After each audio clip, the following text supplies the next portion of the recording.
Perfeito, muito obrigado, professora Débora, minha colega de trabalho. Quero dizer que eu estou bastante honrado pelo convite. É um prazer imenso estar aqui conversando com esse grande grupo de alunos, futuros profissionais da educação. Eu acredito que talvez até alguns já estejam trabalhando, né, na área educacional e estejam pleiteando um novo cargo, queiram aí aprimorar os conhecimentos na área educacional, enfim, sejam todos bem-vindos e eu quero dizer que é um prazer enorme estar aqui com vocês. Bom, nós podemos sim deixar um bloco de perguntas para o final, mas durante a nossa conversa vocês podem colocar aqui no chat, a professora Débora vai me auxiliar. Se de repente eu também perceber que tem alguma pergunta que eu não posso deixar para depois, eu já coloco aqui no meio do nosso bate-papo, tá? A ideia é que a gente faça uma conversa mais descontraída mesmo sobre esse assunto que é de grande relevância, claro, mas a gente está aqui num grupo de muitos jovens, né? Isso é bastante interessante também, são vários jovens pelo que eu estou vendo aqui, aparecem algumas carinhas para mim, e a gente tem essa dinâmica de repente, no meio do caminho, dar uma invertida no script, e dar um pouco mais de atenção para aquilo que salta aos olhos de vocês, ok? Então, mais uma vez, boa noite e vamos para o nosso bate-papo. Professora Débora, eu quero pedir que você, por gentileza, coloque uma pequena apresentação que eu trouxe em PowerPoint para a gente fazer uma discussão sobre a supervisão educacional. Quero agradecer a Luciana. Luciana fez um comentário ali no chat, logo no início, dizendo: nossa, que jovem, parabéns. Olha só, Luciana, as aparências enganam, viu? Não sou tão jovem assim. Mas obrigado pelo elogio. Assim eu me sinto mais em casa em meio a tantos jovens. Supervisão educacional. Bom, eu coloquei essa imagem, esse fundo, apliquei esse fundo ao primeiro slide, intencionalmente, né? Então aí tem um fundo todo colorido e eu pensei em duas ideias básicas quando escolhi esse fundo.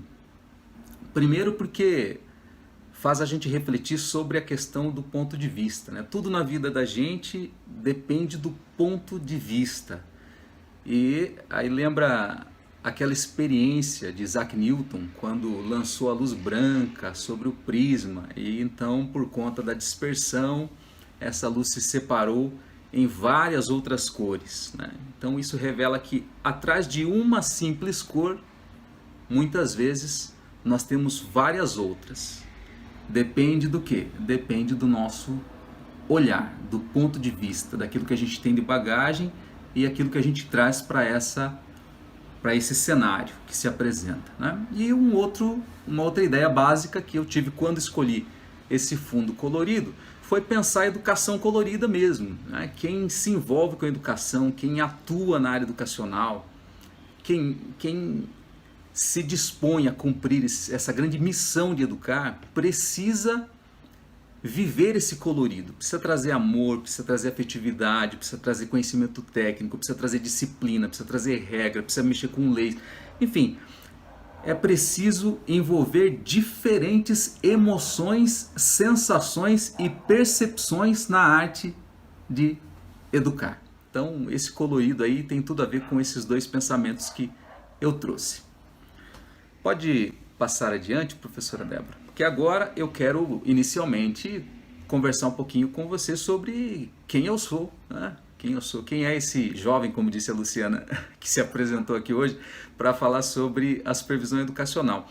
Qual foi a escalada que eu fiz até chegar a esse posto que é de extrema relevância, sim, bastante respeitado no município de Campinas e que tem uma grande responsabilidade dentro da rede, né? Então, quais os degraus que eu subi desde o início da minha trajetória?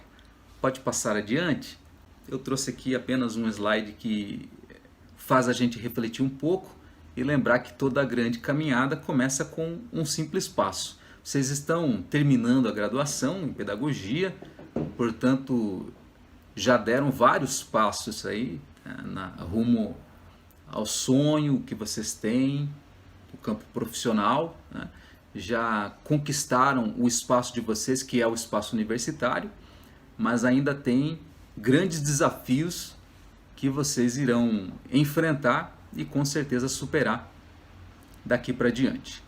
No próximo slide, tem aí um pequeno resumo sobre a minha trajetória, né? Então, eu tenho 35 anos de idade, então não sou tão novo assim.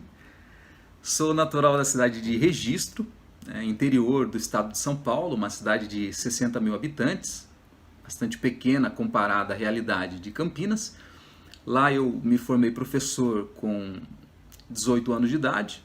Eu estudei no Cefam, era o curso normal em nível médio. Eu não sei se todos vocês conhecem o Cefam ou ouviram, estudaram sobre ele. Mas era um centro de formação que o Estado mantinha antigamente e que a gente ficava estudando o dia todo e recebia uma bolsa de estudos, um salário mínimo. Então a gente era pago para estudar.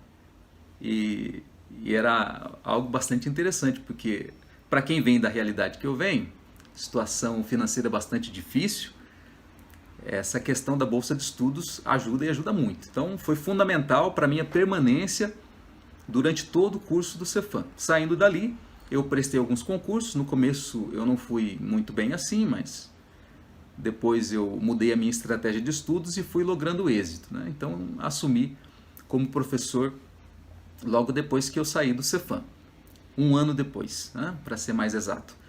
Depois fiz pedagogia na Unesp, sou graduado em pedagogia, fiz uma pós-graduação em gestão pública, estudei também administração de empresas em nível técnico, porque era uma área que eu tinha uma grande curiosidade. Então eu estudei no Centro de Educação Tecnológica Paula Souza, fiz técnico lá.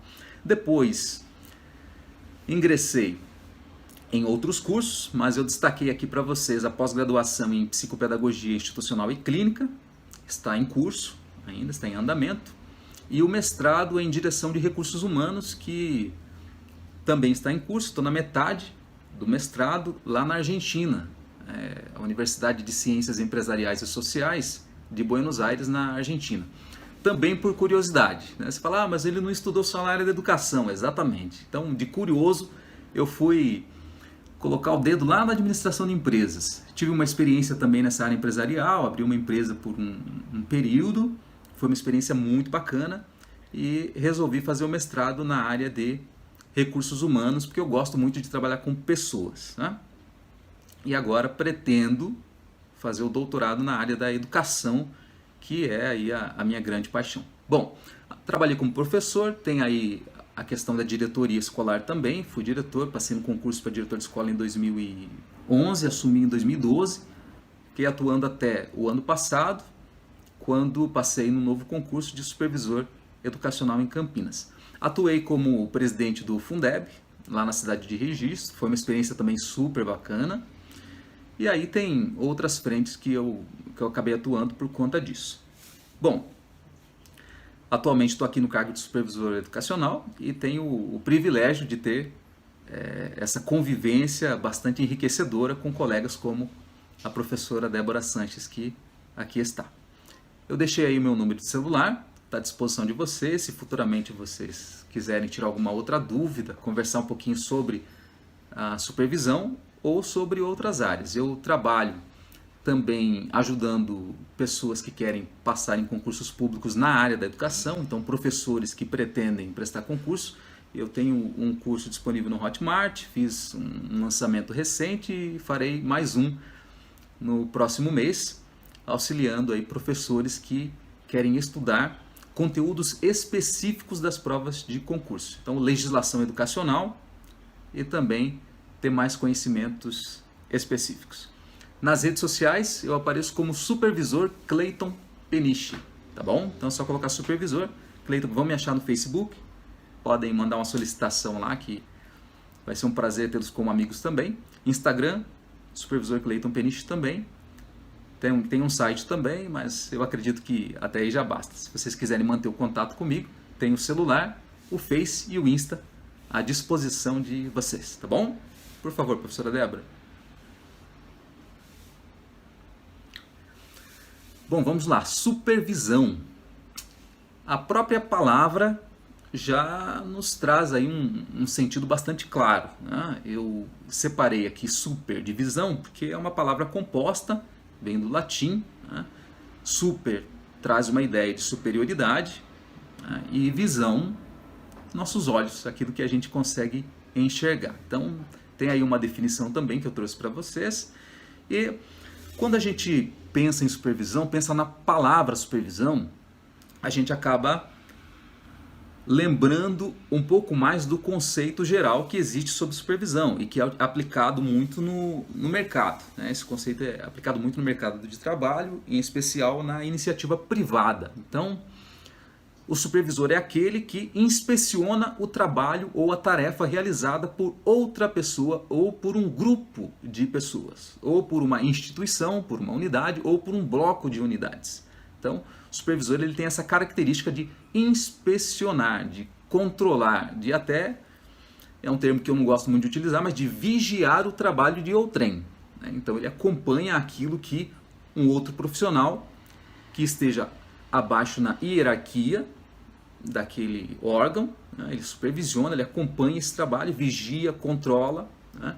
Esse é um conceito mais geral da iniciativa privada, né, que eu trouxe aqui também para a gente refletir e traçar um comparativo, fazer um paralelo com a supervisão na área da educação, que aí não está estritamente relacionada aos fatores de produção, de controle de metas e lucro, etc., né?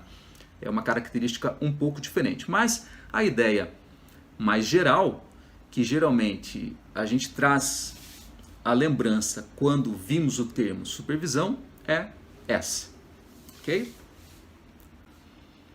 Vamos para o próximo slide. E aí a gente vai falar um pouco de supervisão, claro, do meu ponto de vista, porque é o que eu estou trazendo aqui para vocês. E do ponto de vista da supervisão em Campinas, que, como a professora Débora disse, não difere muito da supervisão em outras cidades do estado de São Paulo e do Brasil. Mas aqui nós temos algumas normativas que tratam sobre o trabalho da supervisão. Eu trouxe duas, até porque nós não teríamos muito tempo para ficar abordando documentos legais. Então eu trouxe duas aqui, duas normativas para vocês refletirem. Primeiro a Resolução 69, né, que está aqui para vocês, de 2018, e o Decreto Municipal 18424. Então, se vocês pretendem prestar um dia um concurso para supervisor educacional, é importante que vocês tenham em mente esses dois dispositivos. Seria até legal depois acompanhar pelo chat a opinião de vocês em relação a isso. Se vocês têm interesse de um dia ocupar um cargo de supervisor, eu gostaria de saber, se vocês pudessem colocar ali no chat, falar, eu tenho vontade de ser uma supervisora no futuro, eu quero chegar a esse posto. É até importante lembrar que na hierarquia educacional, a supervisão educacional é a que ocupa aí a primeira posição entre os cargos providos por concurso público, né? Depois nós temos uma série de outros. Mas eu gostaria de saber se vocês têm essa intenção de um dia chegar a ocupar um cargo de supervisor educacional. Estou vendo aqui já alguns alunos escrevendo que têm interesse sim, outros nunca pensaram nisso. Tem aqui a Naira Barbosa colocou sim, tenho interesse, né?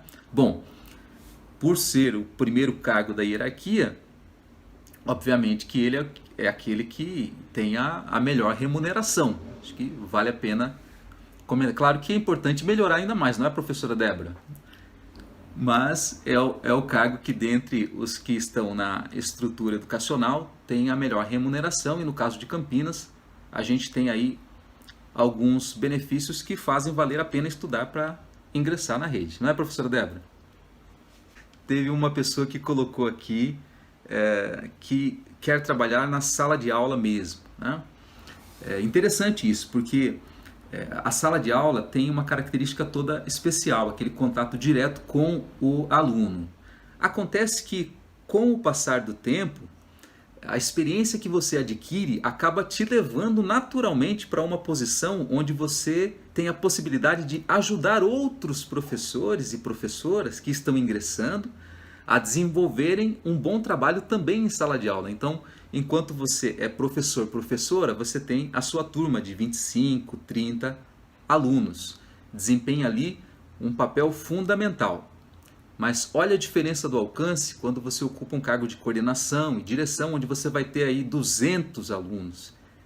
Tem a possibilidade de influenciar o trabalho educacional com 300 alunos, 400 alunos, 500. No caso do supervisor, mais de 2.000, 3.000 alunos que estão ali sob sua guarda, e você tem a possibilidade de interferir nos projetos e na forma como aquelas crianças irão aprender. Eu acho que isso é também encantador, é motivador, e depois de vários anos na sala de aula, você acaba refletindo sobre isso, pensando nessa possibilidade de ajudar um grupo maior, ter um alcance um pouco maior numa outra posição, onde você possa colaborar com colegas profissionais que estão ingressando e desenvolver diferentes projetos. Então é paixão, sim, pela profissão, e um dia vocês vão acabar lembrando dessa fala que nós estamos fazendo aqui. A supervisão educacional traz um outro tipo de alcance, permite colaborar de uma outra forma, num grupo ou num bloco de unidades um pouco maior também, nos rumos, ajuda a decidir os rumos da rede, que é o que a gente vai discutir daqui a pouquinho aqui. Mas achei bastante interessante a contribuição que vocês colocaram aqui no chat, e isso ajuda a ditar os rumos da nossa conversa, da nossa palestra.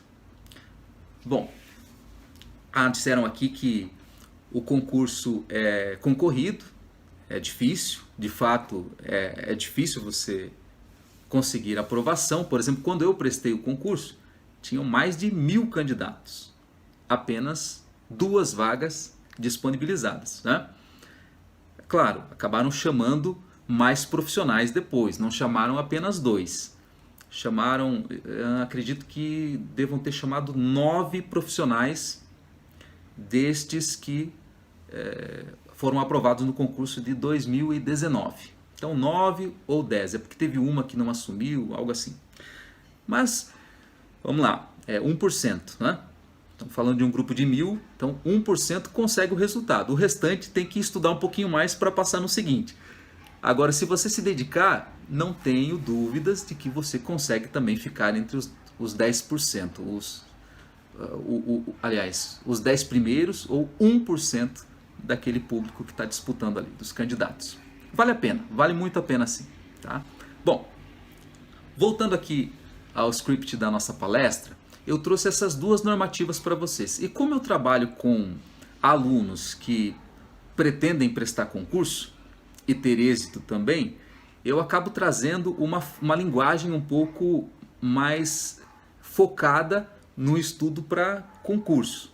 Então, por exemplo, memorização de alguns dispositivos importantes, palavras-chave, faz parte do método que eu utilizo lá com os meus alunos no estudo para concurso público. Então tá aqui, resolução SME 69/2018. Bom, o 69 não é muito difícil de lembrar, né? O número 69. Até porque 69 é o número matemático que tem 2 ordens, unidade e dezena, e que se você virar de cabeça para baixo, o resultado é o mesmo, vai continuar 69. Então fica fácil lembrar desse número. 2018 também é fácil você recordar, porque é uma data, é um ano bastante importante para o Brasil, foi a eleição de Bolsonaro. Não estou querendo dizer que eu gosto ou que não gosto, a ideia não é essa, mas foi o último ano que nós tivemos eleições presidenciais. Então, se você quiser lembrar da resolução, você vai lembrar do 69 e vai lembrar do ano 2018. E o decreto municipal 18424, eu costumo trazer 9.10, decreto 9.10, porque 8 mais 1, 9, 424 dá 10, então é o decreto 9.10. É muito mais fácil lembrar 9.10 do que 18424, né? Professora Débora, por gentileza. Vamos falar sobre a resolução SME. Tem mais uma pergunta bastante interessante que a Luciana colocou, depois a gente vai retomar aqui, tá bom? Bom, eu trouxe aqui para vocês eu poderia chamar de código, né? Não é um acróstico exatamente, mas é um código que vai fazer lembrar daquilo que é mais relevante dentro da resolução. E aí eu coloquei resolução SME ali, não coloquei o número só para vocês já irem memorizando. Qual é o número da resolução mesmo? 69, que é fácil lembrar do número, e 2018, que é a fatídica eleição em que a gente não vai emitir opinião, mas foi aquela que ocorreu recentemente. Então, essa resolução é extremamente importante para quem estiver estudando sobre o cargo de supervisor, sobre a atividade do supervisor. 4P UFIDIR também não é muito difícil de lembrar. Se você ficar ali um tempinho, 4P UFIDIR, você vai acabar memorizando. Por que 4P? O que é que está contido nesse código 4P? Importante lembrar que a resolução 69, ela trata sobre a organização da rede municipal de Campinas. Então, fala sobre um monte de coisas. Tá? Se fosse para a gente ficar estudando aqui a resolução 69, a gente ia ficar até tarde da noite. Mas nós vamos nos ater ao seguinte. Essa resolução traz a questão da organização do gabinete do secretário de Educação. Então tem ali gabinete, chefia de gabinete, as assessorias, né, que é jurídica, comunicação, enfim. Tem um artigo que trata exclusivamente sobre essa estrutura que a gente chama de órgão centralizado. Está lá no artigo 8 da resolução. Então, é o órgão centralizado da Educação Municipal de Campinas. Você fala, mas por que, supervisor Cleiton? Você está falando sobre o órgão centralizado. Não é exatamente para a gente estudar o órgão centralizado, é para a gente entender que se existe um centralizado, existe um órgão descentralizado. Então, se existem os centralizados, existem os descentralizados. E é aí que reside o supervisor educacional. O supervisor educacional, a princípio, ele não fica no órgão centralizado, ele fica num órgão descentralizado que é regido pelo artigo 10, tá bom? Regido pelo artigo 10 dessa mesma resolução, tá? E esse artigo 10 vai dizer o seguinte: o supervisor educacional em Campinas ficará no NAED.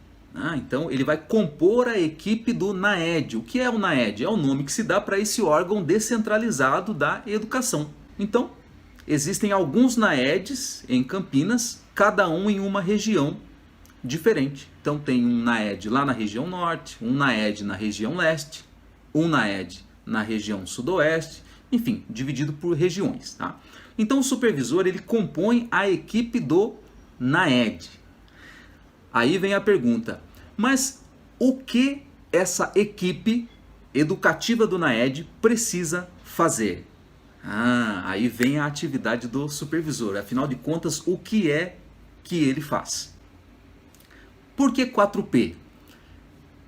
Primeiro P, qual é? Nós vamos ter o plano de trabalho e depois nós temos mais 3 P's. Um é o plano de trabalho do NAED e os outros 3 P's, projeto político-pedagógico. Tá? Então são os 4 P's. O plano de trabalho, projeto político-pedagógico.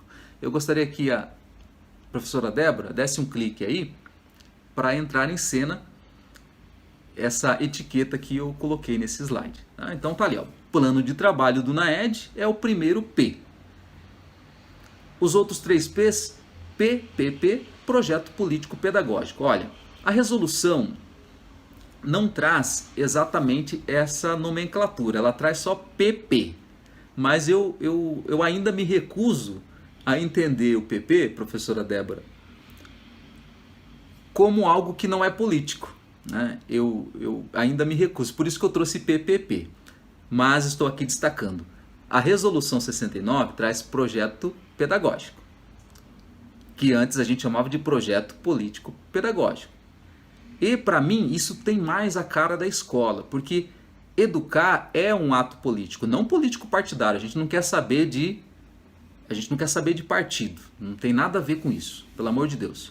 Mas a atuação política, que eu tenho certeza que vocês já estudaram, ela vem no sentido de construir conhecimentos que possibilitem aos alunos exercerem a sua cidadania. Isso é politicidade, não é? Quando você exige os seus direitos, quando você exerce os seus deveres. Então tudo isso é política. E o projeto que a escola desenvolve tem essa característica de formar cidadãos para que eles sejam sujeitos da sua transformação, sujeitos da transformação social. Por isso que eu entendo esse projeto como uma ação política. Bom, vocês já estudaram PPP, acredito que a gente não vai precisar rever todo o conceito de projeto político-pedagógico ou mesmo de projeto, e a gente nem teria tempo suficiente para isso.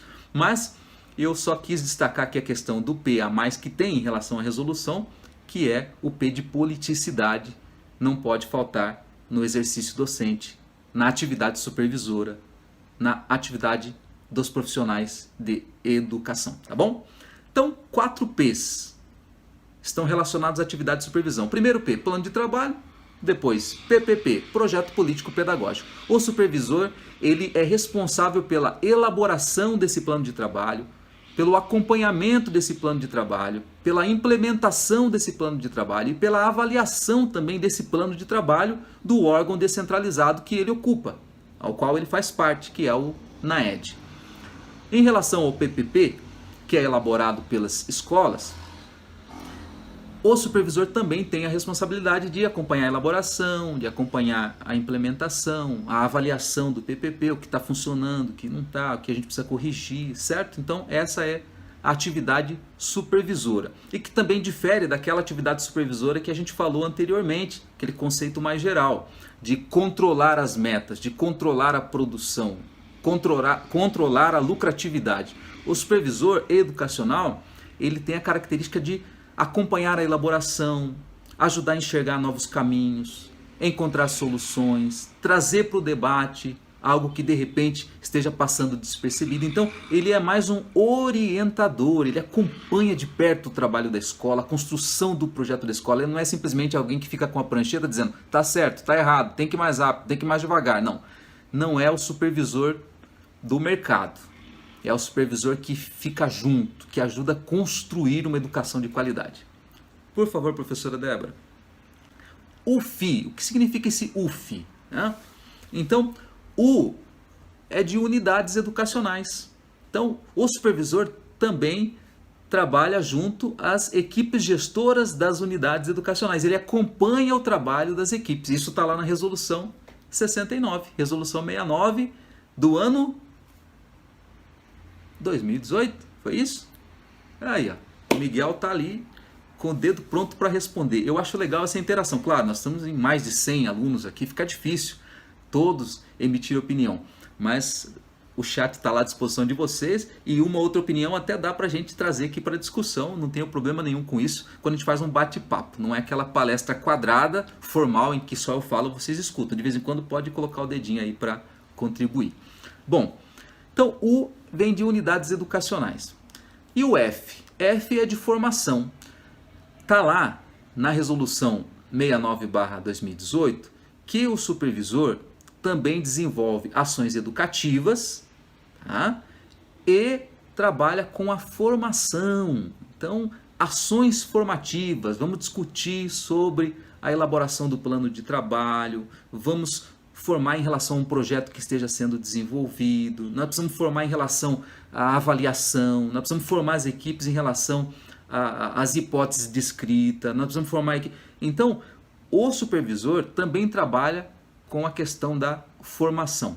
Semana passada, inclusive amanhã de manhã, 8 horas da manhã, eu tenho uma reunião com o pessoal da coordenação pedagógica, que fica no órgão centralizado da Secretaria de Educação, e a gente está formatando um grupo de estudos. É uma ação formativa também, onde a gente vai discutir sobre o funcionamento das unidades cogeridas que a gente tem aqui. Não vou entrar muito em detalhes, mas, ou seja, o trabalho de formar os profissionais que atuam na educação dentro daquele determinado espaço, daquela determinada unidade.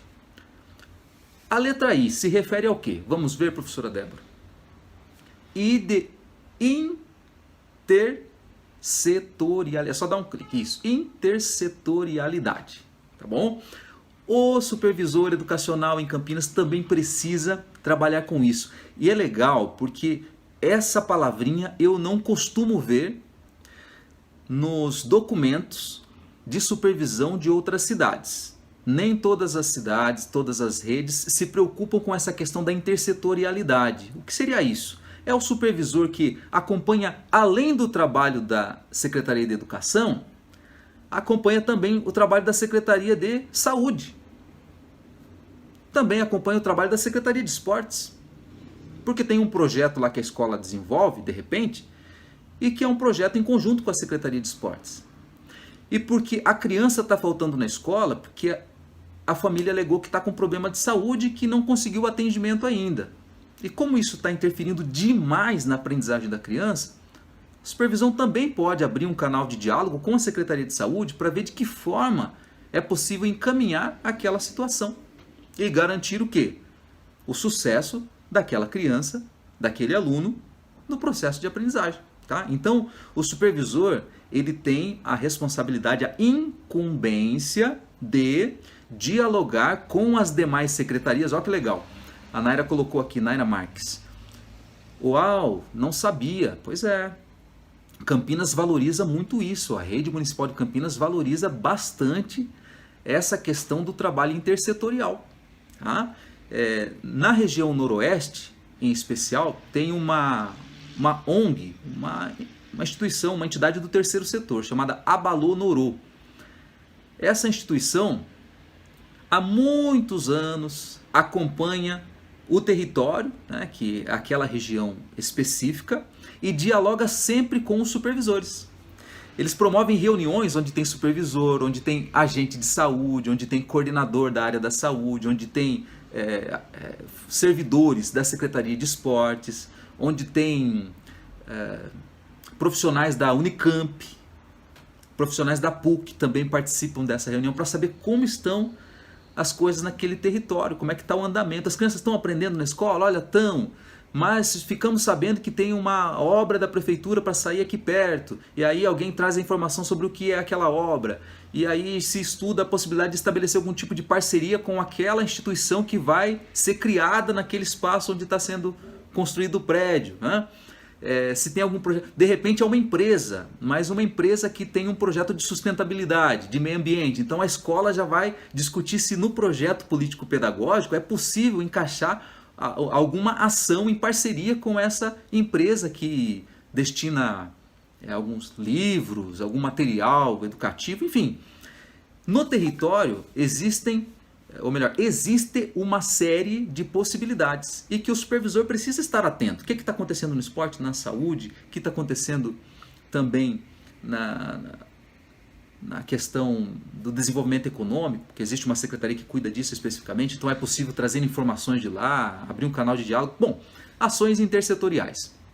É um trabalho bastante bacana que é desenvolvido aqui em Campinas e que eu dei um destaque um pouco maior porque eu vejo que não é comum as redes trazerem esse trabalho intersetorial para atribuição do supervisor educacional.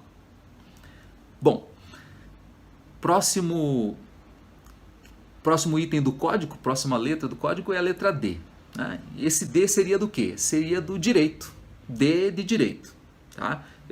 Eu vou adiantar que D é de direito, I é de infraestrutura, R é de recursos humanos. Daqui a pouco vai aparecer ali. Esse direito seria o quê? Seria o direito de acesso à educação.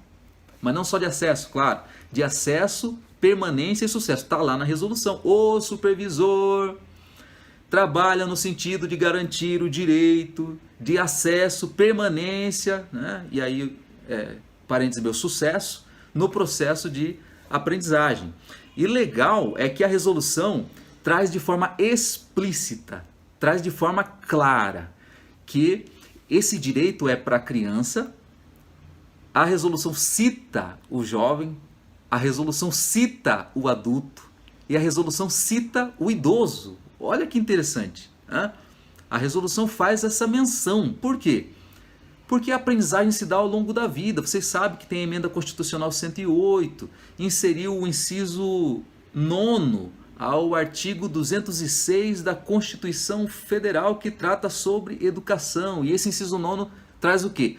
Um princípio a mais para a educação. Esse princípio é a garantia de aprendizagem ao longo da vida, né?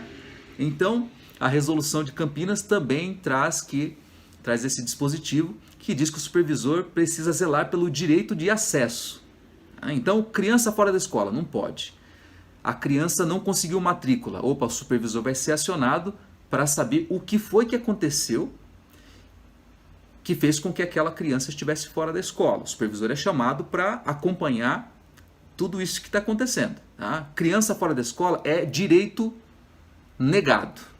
Ok? Criança fora da escola é direito negado. Portanto, o supervisor precisa entrar em ação e fazer o que for necessário para garantir que aquele direito seja assegurado. Tá bom? Bom, letra I. Pode dar um clique, professora, por gentileza. É de infraestrutura. Então, o supervisor ele também acompanha as demandas. É exatamente essa palavra que aparece lá na resolução. Demandas de infraestrutura e de recursos humanos. Então, a escola está caindo aos pedaços. A parede lá está caindo, está quebrando. Ou a água da chuva está passando pelo pátio da unidade, na hora do intervalo as crianças não conseguem ficar. É preocupação para o supervisor? É também. A diretora ou o diretor gritam lá, está acontecendo um problema aqui, supervisor. Não, isso não é comigo. Não, de jeito nenhum. O supervisor vai acompanhar, sim, o encaminhamento dessa demanda para o setor responsável por obras, por reformas, e vai garantir que aquele projeto seja desenvolvido, aquele reparo seja feito para que a infraestrutura da escola seja adequada para o ensino.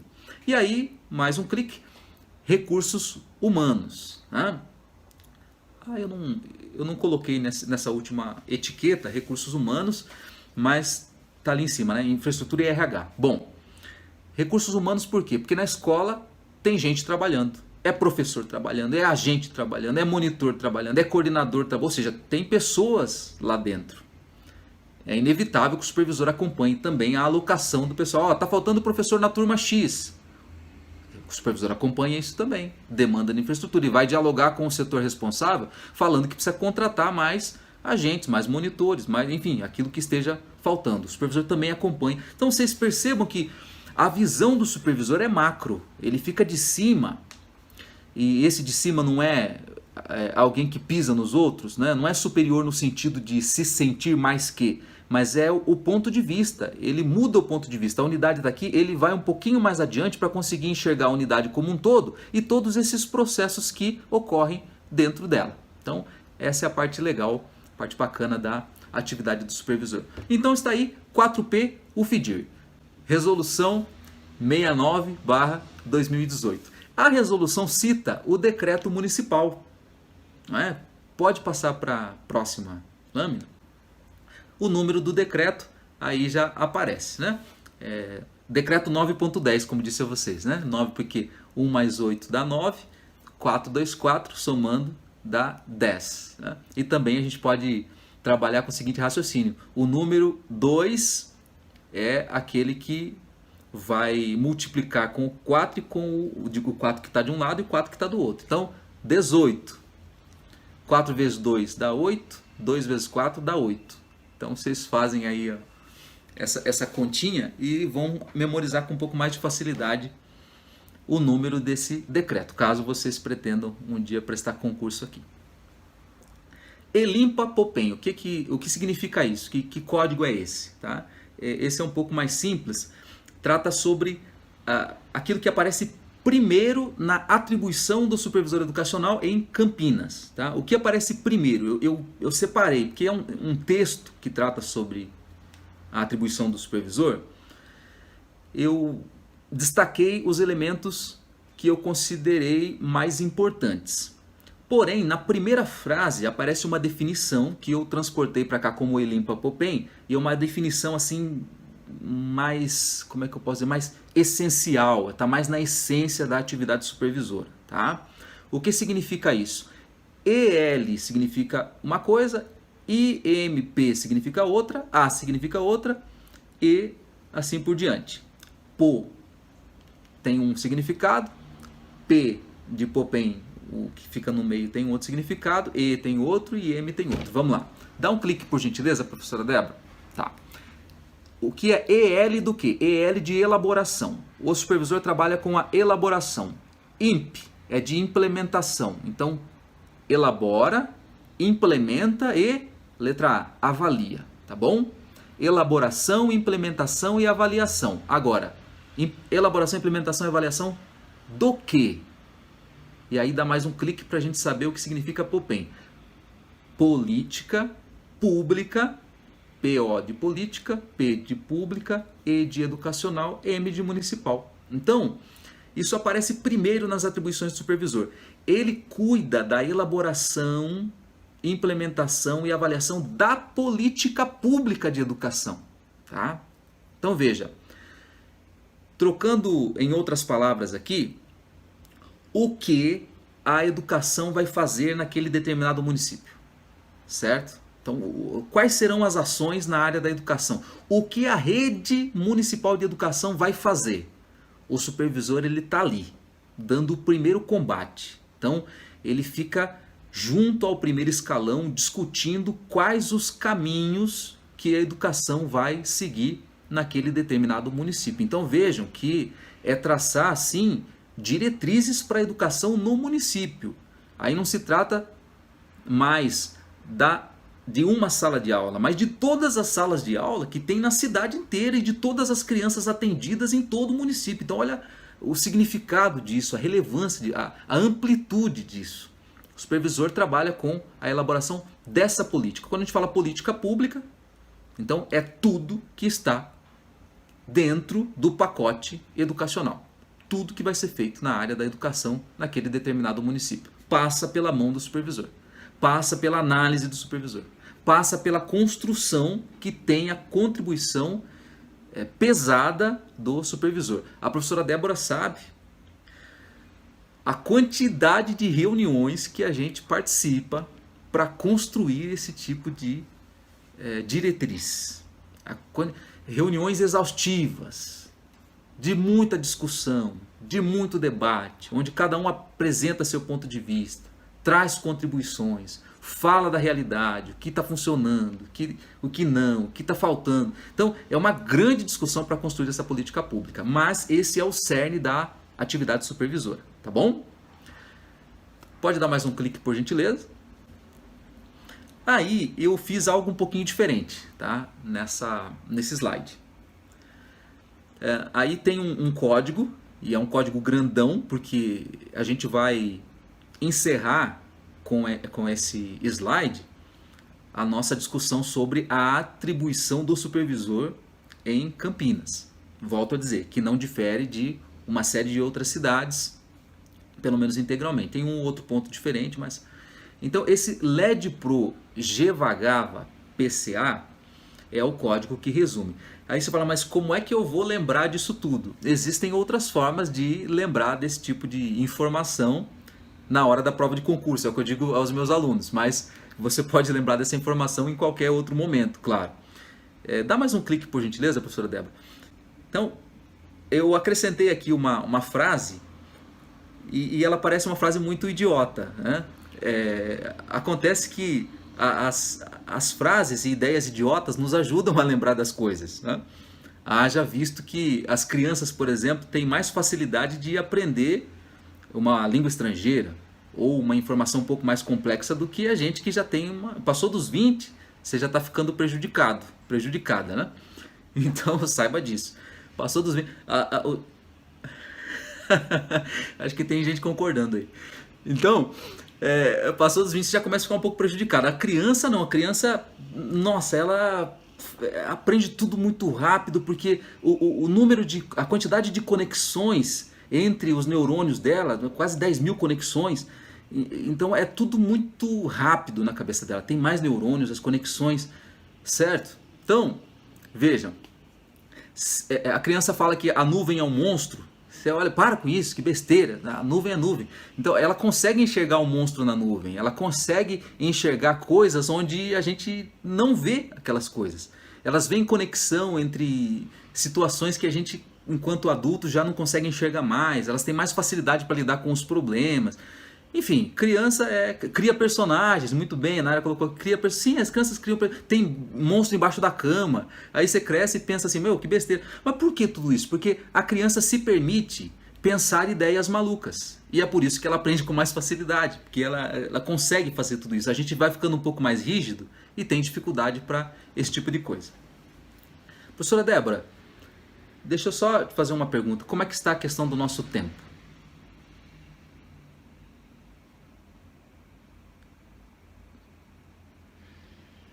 Ah, é? Tá. Vocês querem que a gente encerre aqui já, pessoal? 20 horas. Os alunos querem que a gente já encerre por aqui ou a gente dá sequência? Ah, a Natália falou que não. Não. Emanuela também não. Que a gente pode encerrar, deixar para uma próxima oportunidade o restante. Ah, o Miguel já falou não. A Jéssica não. Ludmila não. Tá bom, já entendi. Já entendi. Tô brincando. Vamos lá. Rafael colocou ali, continua, tal. Mas a gente está caminhando para o final, tá? Denise colocou também, não.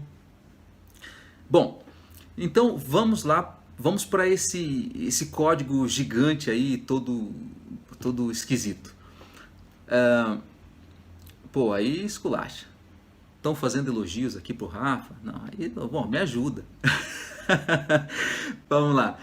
Vejam, eu criei uma frase, então, adicional para a gente conseguir lembrar desse código. Não que vocês queiram, mas vai que um dia vocês precisem de algo desse tipo.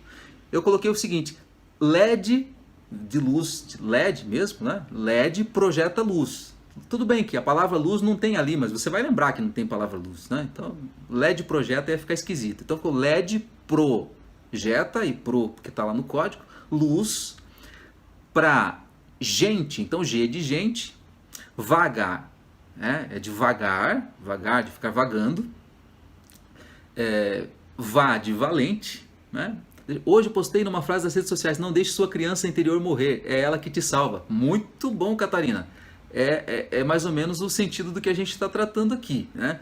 Se você quer aprender algo com mais facilidade, você tem que pensar como criança. Se você quer viver mais feliz, é importante você também se permitir ser uma criança numa série de aspectos. Não no aspecto de ser irresponsável, né? Mas em outros aspectos, né? De se permitir fazer algumas coisas malucas que te ajudem a viver com mais felicidade, também aprender, enfim. Como vocês disseram aqui, passar no concurso de supervisor parece uma maluquice, porque tem 2 vagas, 1000 e poucas pessoas prestando, parece uma maluquice? Mas você, se pensar e se colocar como criança, vai ousar fazer, porque a criança se permite fazer.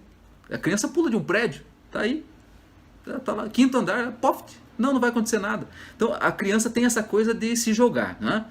Então essa maluquice de passar no concurso para supervisor, para orientador, professor mesmo, diretor, coordenador, essa maluquice é algo que você precisa se permitir, se colocando como criança. Bom, deixa eu retomar aqui, senão a gente vai fugir um pouquinho. LED projeta luz para gente vagar valente.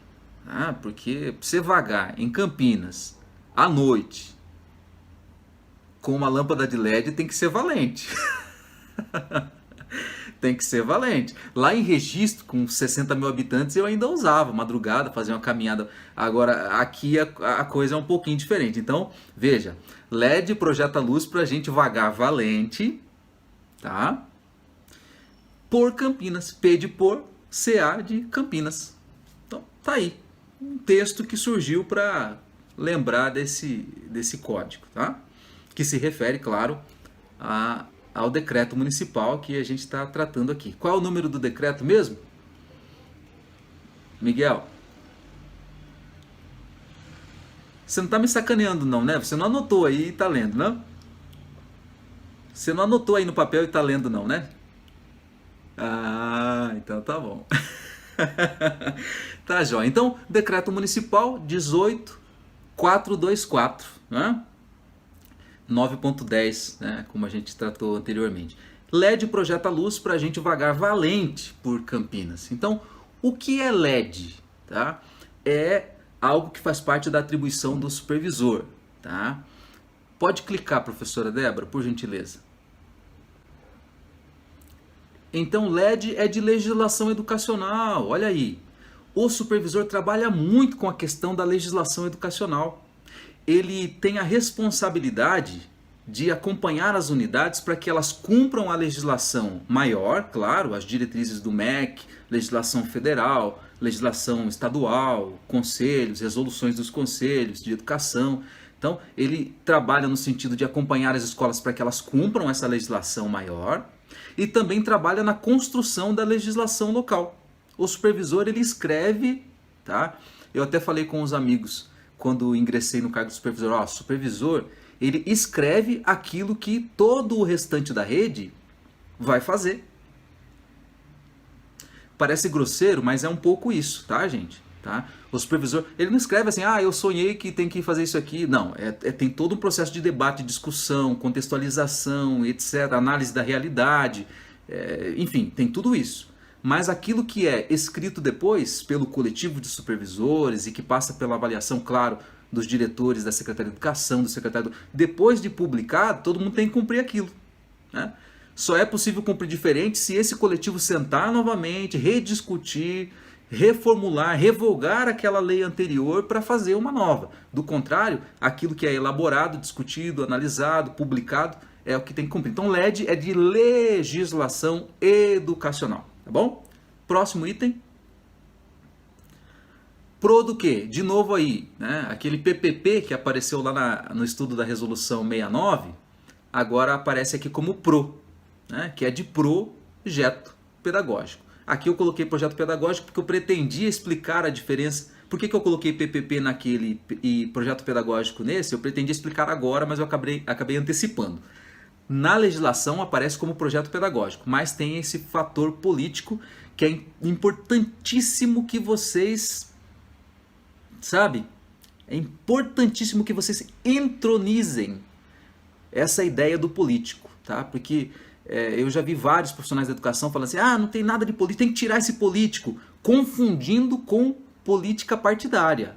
Não é isso. É princípio de politicidade, que é exercício da cidadania, direitos e deveres, tá ok?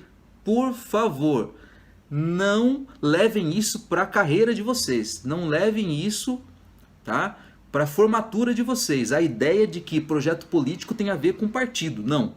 Projeto político tem a ver com ação política, que é a ação de transformação do espaço, de transformação da cidade, de transformação do estado, transformação do país, transformação do mundo. Essa é a ação política do professor, do especialista de educação, né? Coordenador, orientador, diretor, supervisor, tá? É ação política do ponto de vista da transformação. Lembra? Tudo depende do ponto de vista. Alguém colocou aqui que eu perdi o nome, mas colocou que é o erro do conceito. Sim, o erro do conceito. Mas esse não é um erro que vocês, centenas de alunos, né? Aliás, uma centena e mais um pouco, não é o erro que vocês vão carregar para a vida profissional de vocês.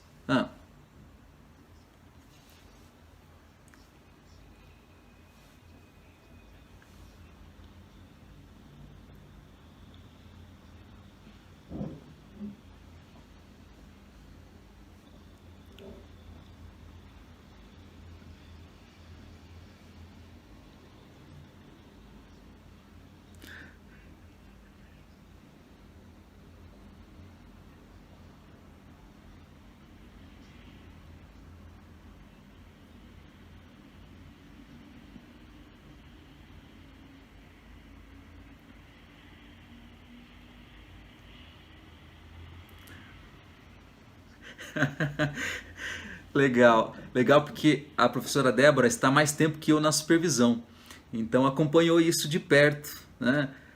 Agora, de fato, essa ação política está dentro da ação pedagógica, mas quando você exclui a palavra, você deixa de dar destaque, correto?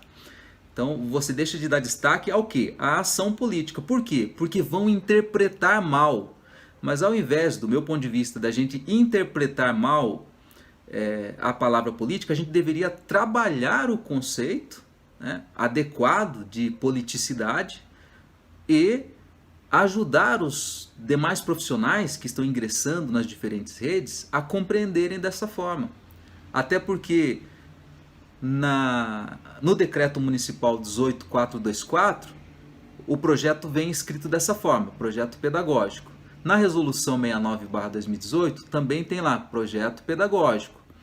Mas lá nos princípios que estão previstos nessa resolução 69, tem princípios políticos. Aliás, cita artigo, não vou lembrar direito agora, mas artigo 3º, de 3º ao 6º, logo no início da resolução. Tem lá princípios éticos, políticos e estéticos. Anotem isso porque vai cair na prova de vocês de concurso, tá? Isso vai cair na prova de concurso de vocês. Eu falo para todos os alunos que estudam comigo. Isso vai cair na sua prova de concurso, tá bom? Princípios éticos, políticos e estéticos. Isso está na resolução 69 também. Então, ao mesmo tempo que não quer falar de política, fala de política, fica um negócio meio esquisito, né? Então, abominasse, né? Abolisse a palavra político para não causar erro de interpretação em lugar nenhum. Mas não. Tira dali, mas aqui permanece porque tá... Põe logo, põe e explica. E explica que a ação do professor tem que ser política do ponto de vista da transformação, daquela realidade. Tá? É uma ação de transformação, por isso é política. Bom, a Ludmila colocou, professor, repete de novo, por favor. Tudo? Pode ser desde o começo? Não, tô brincando. Eu não sei exatamente qual parte que ela pediu para repetir, mas se você discriminar numa próxima mensagem de chat, depois a gente pode retomar aqui, porque eu vou deixar aí pelo menos uma meia hora para a gente fazer um pinga-fogo, tá? Tô acabando aqui já. Bom, então o PRO é de projeto. Vamos ver a sequência que aparece? O G, gestão. Né? Então, o G é de gestão. E o vaga é de vagas mesmo. Então, isso ocupou bastante espaço no código, né? G vaga é de gestão de vagas. Né? Gestão de vagas. O que seria isso? Aquilo que a gente já falou anteriormente. Criança está fora da escola. Ah, o Miguel acabou colocando ali. Ela pediu para repetir a questão dos princípios. Ah, verdade. Obrigado, Miguel, pela colaboração aí. Princípios éticos, políticos e estéticos. Vocês precisam estudar esses 3 princípios. Vai cair na prova de vocês, tá bom? Voltando aqui. Gestão das vagas. A gente falou um pouco aqui anteriormente sobre a criança que está fora da escola, certo? Então, a criança está fora da escola porque não tem vagas. Entra o supervisor para ver. Não tem vaga mesmo? Porque, se tem vaga, por que não foi oferecida? Ah, porque a escola está reservando essas vagas para alunos que estão vindo de determinado lugar. De repente pode ser algo desse tipo. Ou então, olha, a gente realmente está sem vaga, já ultrapassou o nosso limite. Então o supervisor vai bater na porta de outras escolas, vai bater à porta de outras escolas para saber se lá existe vaga e que seja uma escola mais próxima possível da residência do aluno. Então o supervisor educacional faz essa gestão das vagas, é responsabilidade dele. Criança não pode ficar fora da escola, o supervisor tem que ficar em cima disso, tá bom? E é importante eu abrir um parênteses aqui e dizer que isso traz satisfação pra gente, tá? Você colocar a cabeça no travesseiro e você ter a certeza que você conseguiu resolver a situação de uma criança que estava precisando estudar, estava fora da escola. Uma criança um dia fora da escola tem um prejuízo enorme. Então, quando o supervisor atua nessa gestão de vagas, consegue resolver, fazer os encaixes necessários para beneficiar aquela família, aquela criança, para que ela tenha vaga, que não fique distante da casa dela, que ela tenha um acesso à permanência e ao sucesso, o supervisor deita para dormir tranquilo, porque cumpriu a sua missão, a missão de levar a educação às pessoas. Bom, mais um clique, por gentileza. Nós vamos ter o quê? Letra A do vaga, né? A segunda letra A que aparece, está vinculada à avaliação da aprendizagem. O VA é de outra coisa, tá? O segundo VA que aparece. Mas essa letra A, a segunda da palavra vaga, representa a avaliação da aprendizagem. O supervisor educacional, no coletivo de supervisores e com os demais profissionais de educação, avaliam o resultado da aprendizagem. Eles analisam, o supervisor analisa o resultado da aprendizagem. Lembrando que vocês já estudaram, tenho certeza, bastante a questão da avaliação em si, o sentido da avaliação. A avaliação não serve para canetar os outros, dizer quem presta, quem não presta, quem aprendeu, quem não aprendeu, quem sabe, quem não sabe. Isso aí é ensino tradicional, né? Você já sabe que a avaliação, na verdade, ela ajuda a gente a planejar e replanejar a ação educativa. Então, a avaliação é realizada, os testes são aplicados. É importante que a gente não confunda também teste, exame, prova com avaliação. A avaliação é mais ampla, teste é isolado, né? Eu vou fazer a avaliação da professora Débora, que ela mandou lá pra gente. Não, negativo, né? Não, você não vai fazer a avaliação, você vai fazer o teste que ela mandou. Um rol de 4 perguntas, dissertativas, objetivos. Ela enviou um teste, uma prova específica, certo? Que faz parte de uma avaliação. A avaliação é ampla. O teste é aquela atividade específica, certo? O exame é aquela atividade específica, a avaliação é mais geral. Então, quando a gente fala de avaliação, tem uma série de ações que a escola realiza, provas, testes, exames, tal, que faz parte do pacote da avaliação, e depois disso tudo realizado, o supervisor também vai analisar esses resultados para saber no que é preciso focar dali para diante. Dali em diante, o que precisa ser feito por aquela unidade educacional ou pelo sistema como um todo, tá bom? Então, a de avaliação de aprendizagem é responsabilidade também do supervisor educacional olhar para essa avaliação, para o pacote avaliativo, tá bom? Mais um clique, por gentileza. O VA é de validação, validação de planos, tá? Então tem o plano individual do professor. O supervisor é responsável por validar esse plano.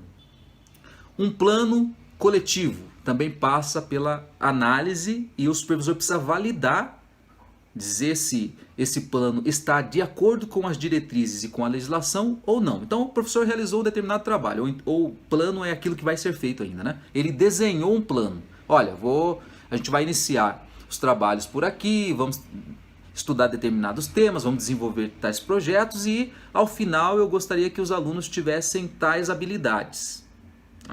Desenvolvessem tais atitudes, compreendessem tais conceitos. Esse é o plano. O supervisor olha para esse plano, está de acordo com as nossas diretrizes, certo? E então ele valida. No caso de Campinas, a gente emite um parecer pela validação. A gente emite, com base na documentação tal, na norma tal, na lei tal, na diretriz tal, eu, supervisor tal, valido aquele determinado plano ou os planos da unidade escolar tal, tal, tal. E aí a gente passa para o nosso superior para ele fazer a homologação, tá ok? Miguel colocou, não é à toa que ganha bem. Tanto de coisa que essa função abrange. Bom, essa palestra aqui serve para nunca mais vocês falarem mal da gente, tá bom? Tá? Bom. Próximo clique. Vamos para o P de PCA, né? P é processo de atribuição. A gente falou lá atrás que o supervisor também trabalha a questão de recursos humanos, porque tem que ter gente na escola para cumprir as tarefas. Tem que ter o professor, tem que ter o agente, monitor, a gente falou tudo isso, né? Então, o processo de atribuição, que é quando os profissionais escolhem aquela determinada escola para trabalhar, também são acompanhados, né? Ou melhor, o processo é acompanhado pelo supervisor. E o que significa K? Esse é fácil. Calendário escolar. Então, é também responsabilidade do supervisor receber o calendário escolar criado, construído, planejado pelas equipes gestoras, pelas unidades escolares e dizer se está de acordo com a legislação. Em especial, a gente olha se ele atende às 800 horas de efetivo trabalho escolar, os 200 dias letivos, enfim, a gente olha esse calendário e verifica se ele cumpre a legislação, tá bom? A pergunta é, se a gente faz isso com todas as unidades? Bom, no caso de Campinas, seria humanamente impossível, né? Então, a gente atua com blocos. Cada supervisor tem um bloco de escolas e acompanha, então, as unidades que pertencem a esse bloco, tá? A Larissa falou, não entendi o processo de atribuição. Quando chega ao final do ano letivo, geralmente, a prefeitura, a Secretaria de Educação publica um edital de atribuição.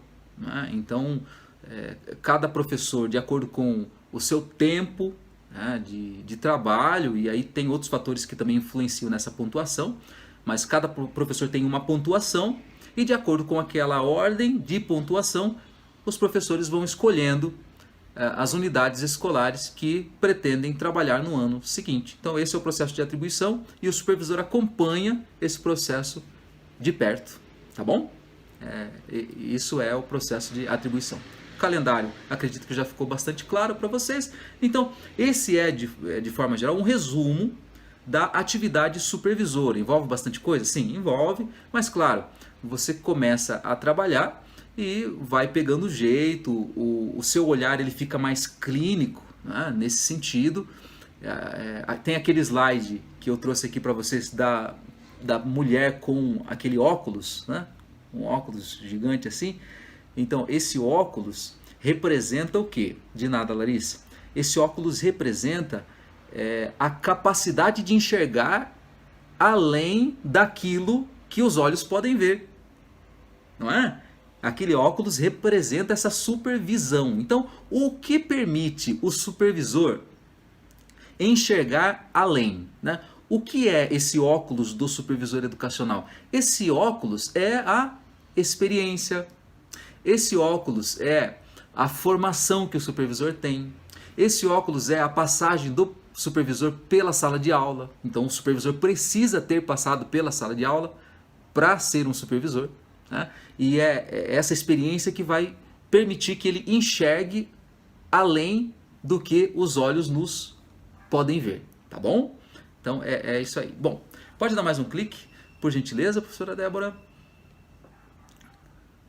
Eu trouxe apenas uma imagem para ilustrar um pouco do que a gente falou e para reforçar uma ideia que eu quis trazer aqui para vocês, que tudo depende do ponto de vista, né? E aí eu não preciso dizer muito, basta vocês olharem para a imagem, né? Então a imagem diz a vocês que tudo depende da forma como você vê as coisas. Você pode ter muito, ter metade ou ter pouco. Depende do que você vê e das ferramentas, claro, que vocês têm na mão para fazer enxergar. Por favor, mais um clique, professora Débora. A gente está vivendo num momento extremamente delicado, eu não poderia deixar de dizer, parece clichê, mas todo mundo olha para o que está acontecendo no mundo. Antes da pandemia, a gente já vinha olhando para o mundo, mas com base em um outro tema. Vocês lembram que a gente discutia tanto antes da pandemia em relação ao mundo? Quem arrisca dar um palpite? Eu vou esperar alguma coisa chegar aqui pelo chat. Qual era a grande temática que nós estávamos discutindo sobre o mundo antes da pandemia entrar no cenário? Tá? A gente fazia uma discussão, agora a gente está discutindo um outro tema sobre o mundo também. Olha lá, está chegando aqui, né? Olha, uma série de contribuições, que legal. Ó, vocês são nota 10, bastante participativos, hein? Gostei de ver. Do ponto de vista educacional, sim, a Jéssica colocou aqui, a Jéssica colocou alfabetização, legal, porque mostra o quanto ela está mergulhada nesse universo da educação, isso é muito bacana, né? A ideia primeira que eu tive não foi exatamente alfabetização, educação, mas foi bacana ela ter colocado essa palavra aqui, letramento também. Era uma discussão mundial, ainda é e vai continuar sendo, claro. Mas a tônica maior veio, ela estava em cima da discussão sobre o meio ambiente, sim, Luciana? Sobre a questão do aquecimento, da sustentabilidade, enfim, de todas as transformações climáticas. Não à toa que avalanche para um lado, avalanche para o outro, neve, tsunami, tudo isso vinha acontecendo no mundo, a qualidade do ar, a gente vinha discutindo muito sobre a questão da qualidade do ar, tem até tratados sobre isso. Então a gente vinha discutindo sobre essa questão da Brumadinho, muito bem lembrado, tragédia de Brumadinho. Então a gente vinha numa sequência de discussões sobre a natureza, sobre o meio ambiente, tá? queimadas e derrubada da Amazônia, no caso do Brasil, mas e tantos outros países também discutindo a mesma coisa, que a gente precisava repensar a forma como nós lidamos com o mundo, com os recursos que a gente tem. Agora a gente está discutindo algo sobre o mundo também, mas uma discussão um pouco mais profunda por conta do número de mortes. A gente está falando sobre a pandemia, né? Então, com as nossas ações, é importante que a gente dê um reset numa série de processos. A gente repense uma série de processos. Liga, desliga, aliás, desliga e depois liga de novo para ver se você consegue enxergar alguma coisa diferente. Mais um clique, por gentileza, professora Débora. E aí, assim, uma outra imagem que também dispensa muitos comentários, não é?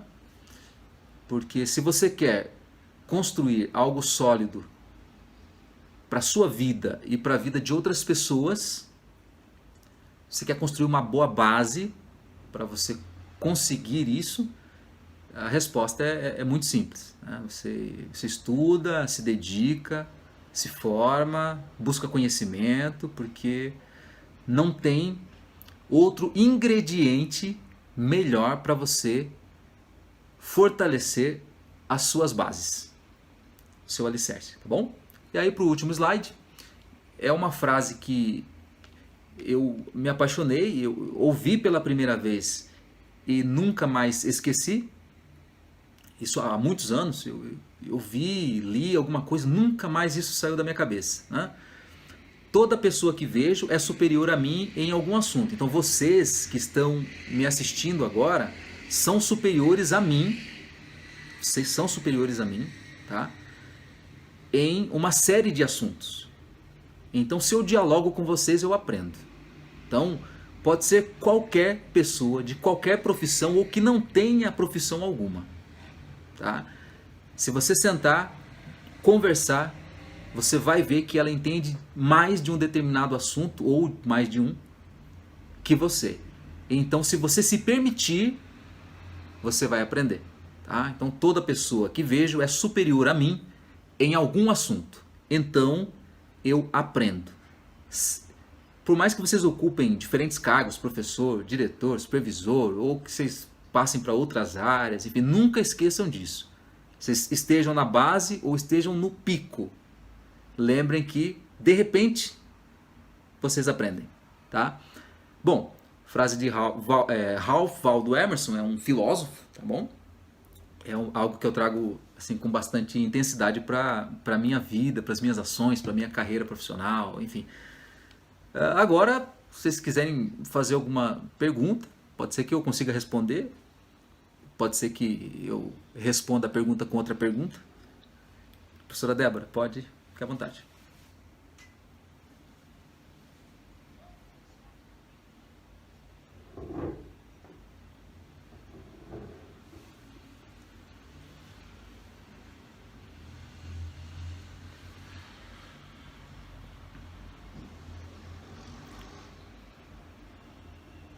Tá.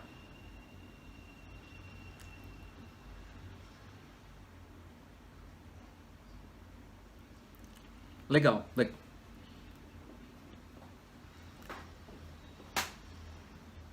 Tá. Não há necessidade, não. Você pode até tirar a apresentação de slides se quiser, tá bom? Aí a gente fala a mesma coisa de uma forma diferente, porque talvez ajude a compreender. Bom, em relação aos princípios, o Miguel deu ali um pitaco e eu acabei retomando no meio da palestra mesmo, no meio da conversa. Mas, só para reforçar, existem 3 princípios básicos para o ensino previstos na resolução 69/2018, tá bom? Então, existem 3 princípios básicos ali. E esses princípios também estão previstos em outros documentos, tá bom? Também estão previstos em outros documentos, inclusive na BNCC, que alguém acabou de citar aqui. Alguém citou a BNCC como uma discussão temática que ocorreu antes da pandemia, e de fato houve, porque a construção da BNCC é recente, né? BNCC não é uma lei, é um documento normativo, é importante que a gente tenha bastante clareza nesse sentido. E houve essa discussão de fato. Porém, essa discussão foi restrita ao Brasil, porque a BNCC é um documento normativo do Brasil. Então, ali a gente estava falando sobre algo relacionado ao mundo, né, de alcance mundial. Por isso que eu acabei não concordando integralmente com essa palavra, com essa colocação, mas não desfiz, porque de fato a gente estava discutindo bastante sobre isso a nível nacional, né? Bom, a BNCC também tem esses 3 princípios: princípios políticos, éticos e estéticos, tá? Eu outro dia falei com os meus alunos sobre a forma como eu guardei com mais facilidade esses 3 princípios. Eu fui gravar uma aula sobre os princípios e um amigo meu parceiro, que trabalha comigo nessa questão dos cursos, ele estava com o pé esquerdo machucado. Então, quando eu vi que ele estava mancando, ele tinha caído de bicicleta, estava com o pé esquerdo machucado, eu pensei, pé esquerdo machucado, pé esquerdo machucado. Então, pé esquerdo, P com E faz pé. E esquerdo começa com E. Então, eu guardei essas 3 letras, o P, o E com acento agudo e o E de esquerdo, sem acento. Então, P-E-E, pé esquerdo. Se você lembrar do pé esquerdo, não sei, de repente você tem uma joanete no pé esquerdo, uma unha encravada, você já machucou seu pé esquerdo, alguma coisa já aconteceu com seu pé esquerdo, talvez isso tenha algum significado para você também. Pé esquerdo faz lembrar dos 3 princípios. P de políticos, E de éticos e E de estéticos. São os 3 princípios que embasaram a construção da BNCC e também estão previstos como base da educação municipal em Campinas, lá na resolução 69/2018, tá bom? Políticos, volto a dizer, é de ação transformadora, é de ser sujeito no mundo, de ser agente de transformação. Então, o cidadão, o aluno que já é cidadão e depois vai exercer a sua cidadania com um pouco mais de concretude, vamos dizer assim, ele vai exercer a sua cidadania exigindo direitos e exercendo os seus deveres, né? Cumprindo os seus deveres. Isso é ação política, tá? Então, politicidade tem a ver com cidadania. Eu poderia citar uma série de outros exemplos, mas nosso tempo não nos permite. Éticos, tá? Éticos. Quando a gente fala de ética, a gente pode lembrar de uma série de coisas, tá? Mas tem a ver com você ter respeito em relação ao outro, tá bom? Quando você respeita a cultura do outro, a forma de ser do outro, a opinião do outro, você está sendo ético. Então, ético de princípios educacionais tem a ver com isso. Respeito às pessoas, aos alunos, aos profissionais, às culturas diferentes, às etnias, às formas de pensar, ético. E estético. Os princípios estéticos têm a ver com aquilo que é belo, estética, né? Estética, batonzinho, maquiagem, né? Aquela estética, faz lembrar de algo bonito, tá? Isso também é princípio da educação, tá? Tem a ver também com a arte, com a beleza, mas principalmente com a questão de fazer algo que seja belo, agir com beleza, pensar com a beleza, para a beleza, construir um mundo belo. Isso também está dentro de princípios estéticos. A boniteza está dentro de princípios estéticos. A boniteza da ação, da atitude, não de menino, menina, de ser bonito, não. É a boniteza na ação, a boniteza na atitude, uma educação que seja bela, que tenha significado, que seja relevante, tá? Então, de uma forma geral, esses 3 princípios se referem a isso. Agora, a pergunta que foi feita lá no início, qual era mesmo, professora Débora?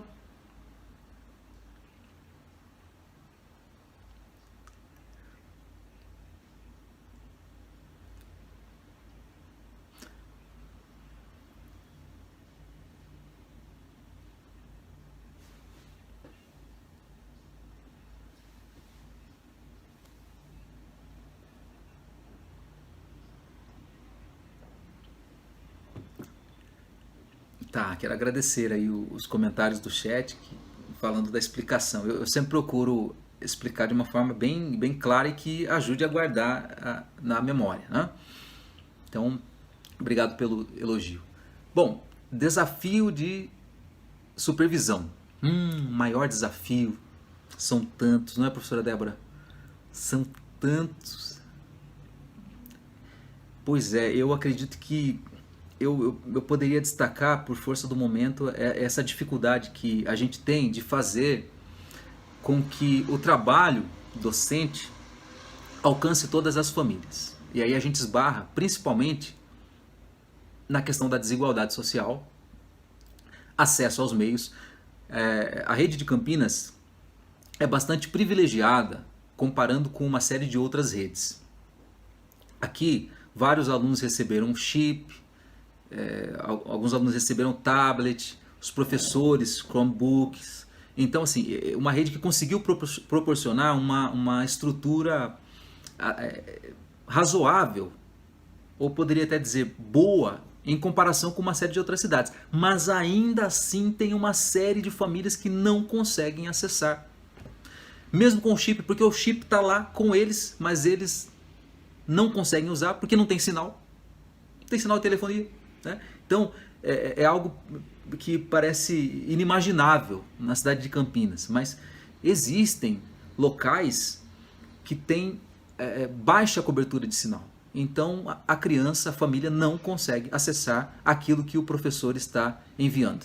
Então é uma discussão que a gente tem feito no coletivo, como fazer essa educação chegar às crianças, como alcançar esses alunos. É um dilema que a gente ainda não conseguiu encontrar solução, então eu colocaria como principal desafio da supervisão nesse momento, que é olhar para o trabalho realizado, né? Como disse a vocês anteriormente, você olhar de forma macro, você olhar de cima, né, tudo que acontece na unidade ou nas unidades ou na rede educacional, você olha de cima, tentando encontrar soluções e ainda assim não consegue. Porque esbarra numa série de fatores que fogem até da alçada da própria prefeitura, né, que é essa questão da telefonia, por exemplo. Então, esse é o principal desafio. A outra pergunta que ela fez, ou melhor, ela fez duas perguntas em uma, né? Uma era sobre o principal desafio, eu coloquei, e a segunda pergunta, a professora Débora, que ela colocou, ela enxertou. Tá, o desafio a gente já falou. O que é mais relevante, como disse a vocês, mais relevante do meu ponto de vista é você ver a criança na escola. Mais relevante da ação supervisora do meu ponto de vista é você ter a certeza de que ninguém está ficando para trás. Não tem criança fora da escola. Que a gente está conseguindo garantir o direito de acesso, permanência e sucesso à educação. Eu diria que, para mim, isso é o mais relevante. Quando eu penso que ou quando a informação chega, né, de que há uma criança, 2, 3 fora da escola, isso inquieta, porque como é que eu sou um supervisor, tenho essa responsabilidade ou essas responsabilidades que vocês viram e não consigo garantir que uma criança de 6 anos, de 9 anos, de 10 anos acesse a educação, esteja na escola com todos os benefícios que ela garante. Então isso é algo muito relevante para mim. Tem mais alguma pergunta? Além da... tá perguntando se eu gabaritei a prova do concurso. Não gabaritei a prova não. Fui muito bem, mas não gabaritei.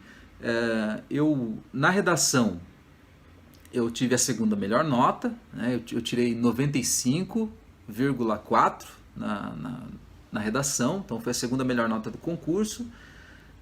A minha nota na objetiva, agora eu confesso que eu não lembro, mas tem um vídeo meu no Face ou no YouTube, em algum lugar aí que eu comento sobre isso. Eu faço um balanço geral da prova de concurso, das questões específicas e etc. Depois, se vocês enviarem mensagem para mim, seja pelo WhatsApp ou pelas redes, pelo Face, pelo Insta, eu posso compartilhar esse tipo de informação. Lá eu falo quantas questões eu acertei de conhecimentos específicos, eu sei que de língua portuguesa eu acertei quase tudo também. 10, 12 questões eu acertei, enfim, acertei 90%, 95%. Agora, dos outros conhecimentos, eu não vou recordar agora. Já ganhou uma seguidora. Ah, já ganhei uma seguidora. Obrigado, Kiliane. Bom, eu vou estar à disposição. Vejam, eu comentei com vocês que eu dou aula para professores que querem prestar concurso, certo? Seja para o cargo de professor ou para outros cargos de especialista da educação. Mas eu também disponibilizo alguns conteúdos explicativos sobre legislações e normas educacionais. E esses conteúdos eu disponibilizo gratuitamente. Então tem uma série de vídeos curtos meus no YouTube, no Face, no Insta, tratando sobre algum tema da área educacional. Tá? Então, se vocês se inscreverem, vocês vão acompanhando. Se vocês virarem seguidores, seguidoras, sempre está aparecendo aí algum videozinho novo, trazendo algum tipo de esclarecimento. Esse mesmo da BNCC, sobre os 3 princípios, como disse a vocês, é um conteúdo gratuito, que está aí um videozinho explicativo e tal. Enfim, vocês podem acompanhar e talvez ajude de alguma maneira.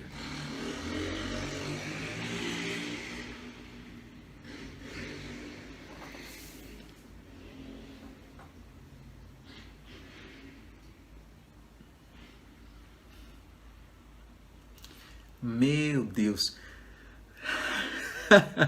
Nossa, professora Débora. Não, eu vou compartilhar com você, porque assim você não me deixa mentir sozinho, né?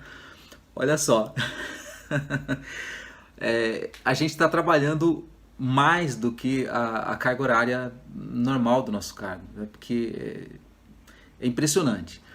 Se for pensar em termos de trabalho, a gente prefere que o presencial retorne, porque assim a gente consegue ter limite, né? Você sai 17 horas do trabalho, saiu 17 horas, né? A gente tem alguns tempos aqui, por exemplo, em Campinas, que a gente chama de tempo de formação, né? No meu caso, o meu período de formação é quarta-feira à tarde, ou seja, hoje, né? Hoje à tarde foi meu período de formação, mas eu não consegui ficar na minha formação. Eu não consegui, porque a mensagem estava chegando pelo WhatsApp. Uma determinada escola estava pedindo uma orientação sobre como inserir um documento no processo SEI, né? Que é um sistema eletrônico de informações que a gente tem aqui. E eu tive que acudir, porque o prazo expirou, na verdade, né? O prazo já expirou, agora está no meu prazo de validação, emitir parecer de validação. E se eu não atender agora, eu vou ter que atender amanhã, vou perder mais um tempo nisso. Não, já respondi a escola na hora, orientei, eles conseguiram enviar o documento corrigido e amanhã eu já vou emitir o meu parecer. Então ganhei tempo com isso. E se eu não ganhar tempo, amanhã tem uma outra demanda que surge. Hoje de manhã roubaram 2 botijões de uma unidade escolar, aí está lá o supervisor também acompanhando para ver se deu tudo certo, se registraram o boletim, perdão, se registraram o boletim de ocorrência, enfim, se os encaminhamentos foram de acordo com aquilo que a gente tem como diretriz para esse tipo de situação. É o tempo inteiro demanda surgindo, demanda surgindo, demanda surgindo, e aí a gente não consegue cumprir a nossa carga. Hoje está muito complicado, né, no período de pandemia, não é, professora Débora?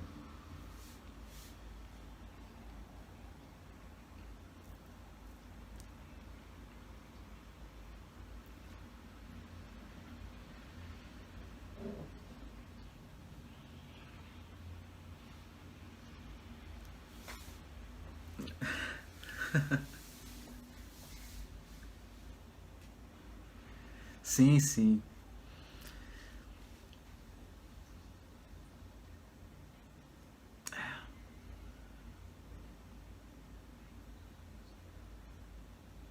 Nossa.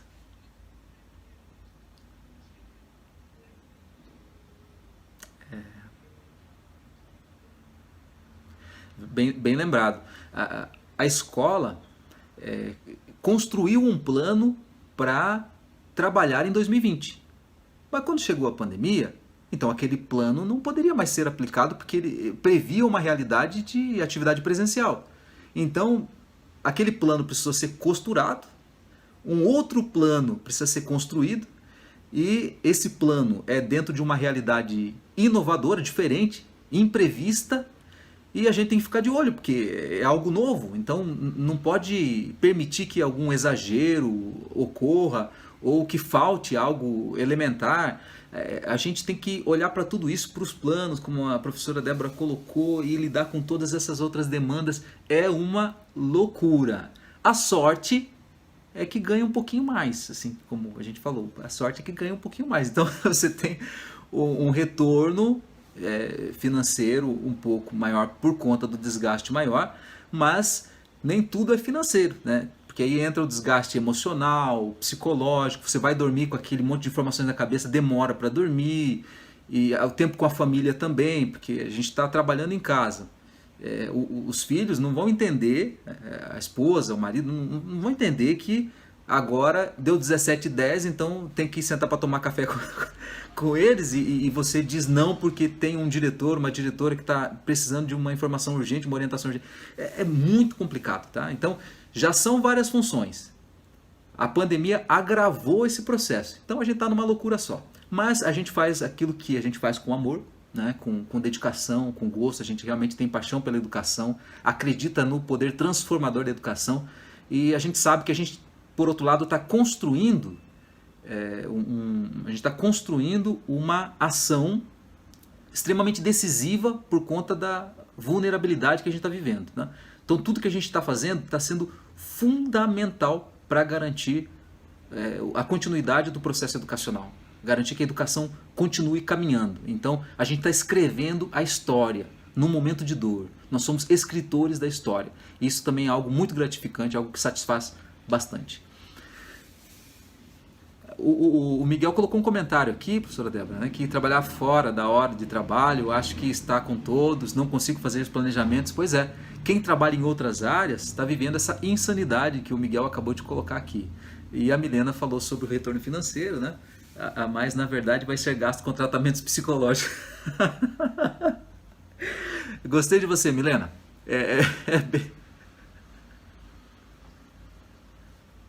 Verdade, verdade. Mas guardando para os remédios.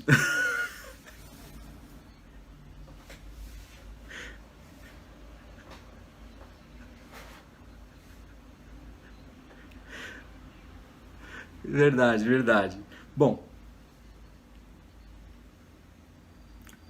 exato. Para para não, Para não, para não. Bom, aqui escrever o seguinte: alguns conselhos, indicações ou recomendações para nós. Bom, tudo isso que foi colocado aqui é conselho para vocês, né? Mas eu não sei exatamente sobre o que vocês gostariam de receber conselhos. Assim, conselhos para quem quer iniciar a carreira na área educacional, Karina, ou conselho para quem está terminando o curso, pensando na sequência dos estudos, em que sentido? Que aí a gente consegue especificar, já que a gente tem aí 7 minutos pelo horário que a professora Débora me passou. Jesus! Então, professora Débora, a gente vai ter que dar um pouco mais de elasticidade aí para esse tempo.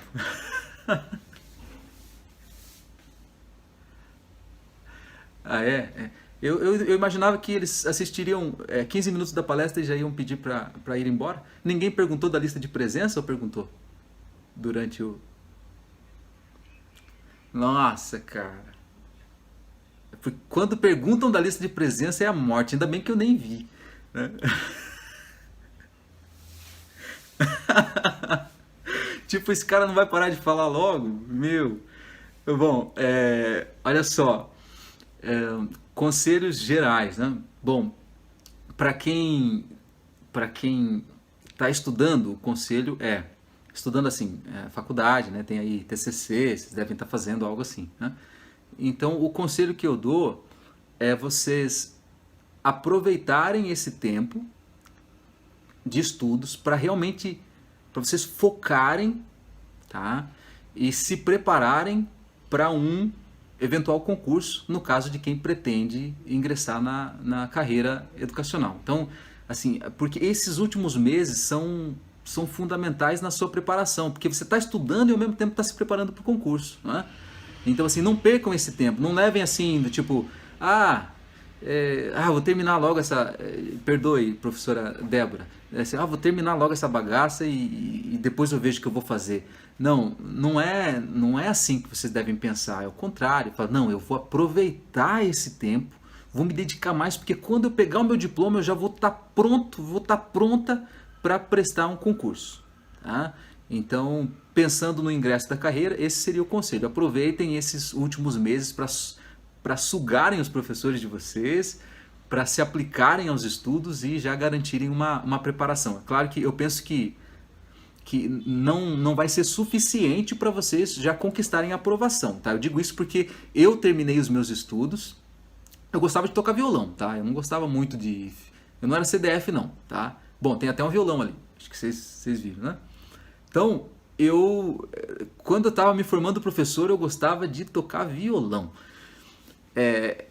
E aí, o que acontece? Nos últimos meses, eu dei uma acelerada, concentrei um pouco mais, porque eu estava ficando preocupado. Os meus amigos dizendo que iam mudar de cidade, um ia ser policial, o outro não sei mais o que e tal. E eu falei, e eu vou fazer o quê? Com a minha família pobre, não tinha estrutura nenhuma. Eu falei, o que eu vou fazer da minha vida? Então eu comecei a ficar um pouco preocupado e fui estudar. Só que eu prestei concurso e não passei. Entendem? Eu prestei concurso e não passei. Mas, claro, esse esforço na reta final, ele foi bastante válido para mim. Não passei, mas eu tive até uma boa nota. É porque a minha forma de estudar não foi a mais assertiva. Depois eu reformulei a minha maneira de estudar, a minha estratégia de estudos, e então eu comecei a passar em concurso. Eu passei no concurso para professor de educação infantil, titular de sala, concurso no mesmo dia eu prestei 2 provas, passei no concurso também para professor substituto. Eu prestei concurso para técnico em RH da Unesp, passei também, mas depois não fui. Passei no concurso para diretor de escola, passei no concurso para agente estadual do Detran, passei no concurso da Promotoria de Justiça, passei no concurso de supervisão em Valinhos, passei no concurso para supervisor aqui, passei em outros, aí fui passando um monte. Mas nos primeiros eu não fui tão bem, porque a minha maneira de estudar não estava ajustada, entende? E é isso que eu ensino lá no meu curso. Então, aproveitem esse tempo agora para vocês estudarem bastante, tá? Mas entendo que vocês vão ter que complementar esse estudo com algo dirigido para concurso. Não estou falando que você tem que estudar comigo, mas você vai ter que estudar com alguém, com algum curso em casa, sei lá, a forma como você... Mas vocês vão ter que complementar. Porém, se vocês não se aplicarem agora, vai faltar essa base para vocês. Vocês vão ter problema depois, tá bom? Então, minha dica é, se concentrem agora, aproveitem bastante. Aí vocês complementam com um estudo paralelo, focado em concurso, para vocês conseguirem um cargo de professor, se é esse o objetivo de vocês, tá? Era isso.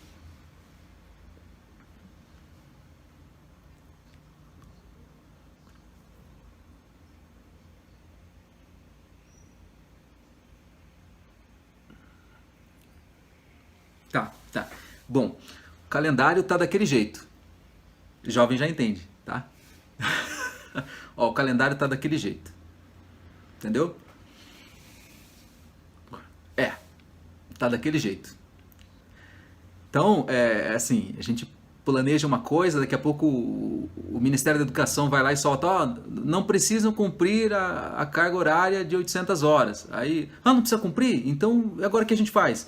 E aí um supervisor olha pro outro, a gente olha pro pessoal do departamento pedagógico e a gente pensa... gente, desculpem. Vocês sabem Alexa? Alexa tá falando aqui. Alexa tá falando alguma coisa aqui. Nossa, foi mal, desculpe. Acho que ela entendeu o que eu tava chamando. Então, o calendário tá todo assim, incerto. Tá? Se fosse para trazer assim, em termos mais formais. O calendário está vivendo um momento de incerteza muito grande. E a gente fez um desenho inicialmente, nós planejamos, cada escola planejou o seu e etc, mas a gente sabe que a qualquer momento pode ter aí algum tipo de alteração, pode ter adiantamento de feriados por conta da pandemia para tentar estimular mais o isolamento social, como se não bastasse, né? Mas quer dizer, para continuar isolando socialmente. A gente pode ter aí adiantamento de recesso escolar por conta disso, então tudo isso faz com que o calendário se desloque, né? Você prevê o recesso para julho, de repente o prefeito tem que adiantar para abril. E aí, no mês de julho, já não é mais recesso, é dia letivo. E assim por diante. O feriado de dezembro é jogado para abril. Lá vai o calendário de novo. E tá aquela bagunça organizada.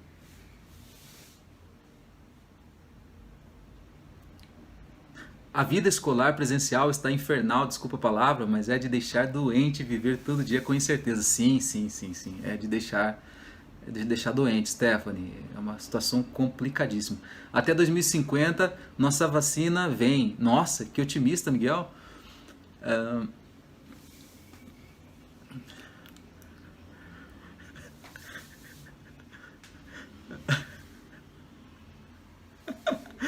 Faz parte, faz parte.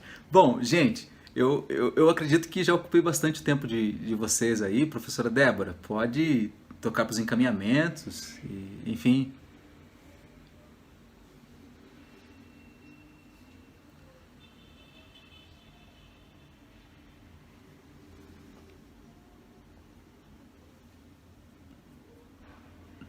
Ó, o pessoal já está agradecendo. O pessoal já está agradecendo. É igual discurso de político, quando ele está no meio, ele acha que está no meio, né? Mas já, enfim, uma hora depois ele acha que está no meio, aí o pessoal começa a aplaudir. Eu senti isso aí da Quênia, da Ed Gressel, eu senti já um. Eu senti uma palminha aí já.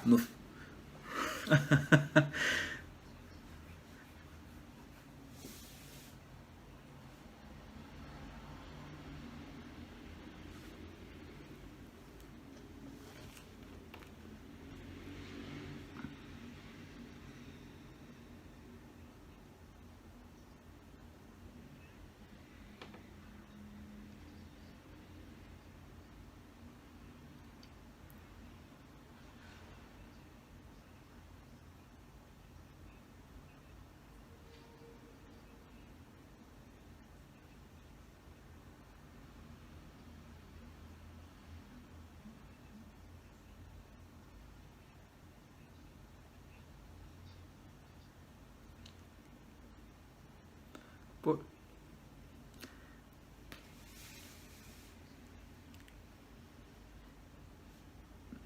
que legal, que legal. Eu que fico muito feliz, me senti bastante honrado pelo convite, estou à disposição. Obrigado pelas contribuições aí, o pessoal que deixou a mensagenzinha, que escreveu no chat, o Miguel aí sempre atuante, legal. Obrigado pelas contribuições, a Luciana escreveu. A gente tem que botar pra cima, né? Senão a coisa complica.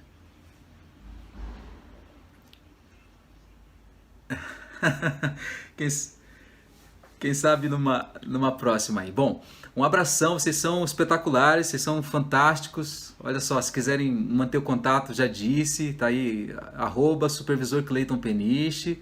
A gente vai falando por lá, envia mensagem, eu respondo, a gente vai dialogando, tá? A gente precisa criar network, isso é um outro conselho, uma outra dica, né? Quem está começando aí no universo profissional precisa ter network, né? A rede de trabalho. Então eu estou à disposição aí para construir também o network com vocês. A gente pode aí ir falando, talvez até futuramente criar aí um grupinho para tratar sobre algum concurso específico que venha a surgir. A gente tá à disposição aí para colaborar, tá bom? Um abração, gente. Foi um prazer enorme, viu? Obrigado, Débora. Olha, gratidão mil aí, tá? Legal, legal. Obrigado.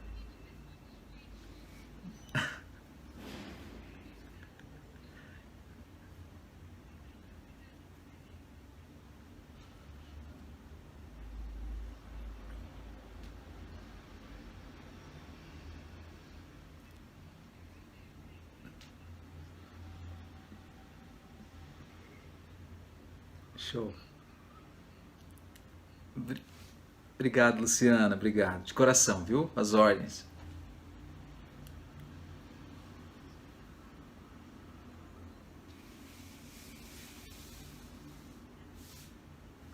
Ó, tem 1 milhão de obrigados. Tem,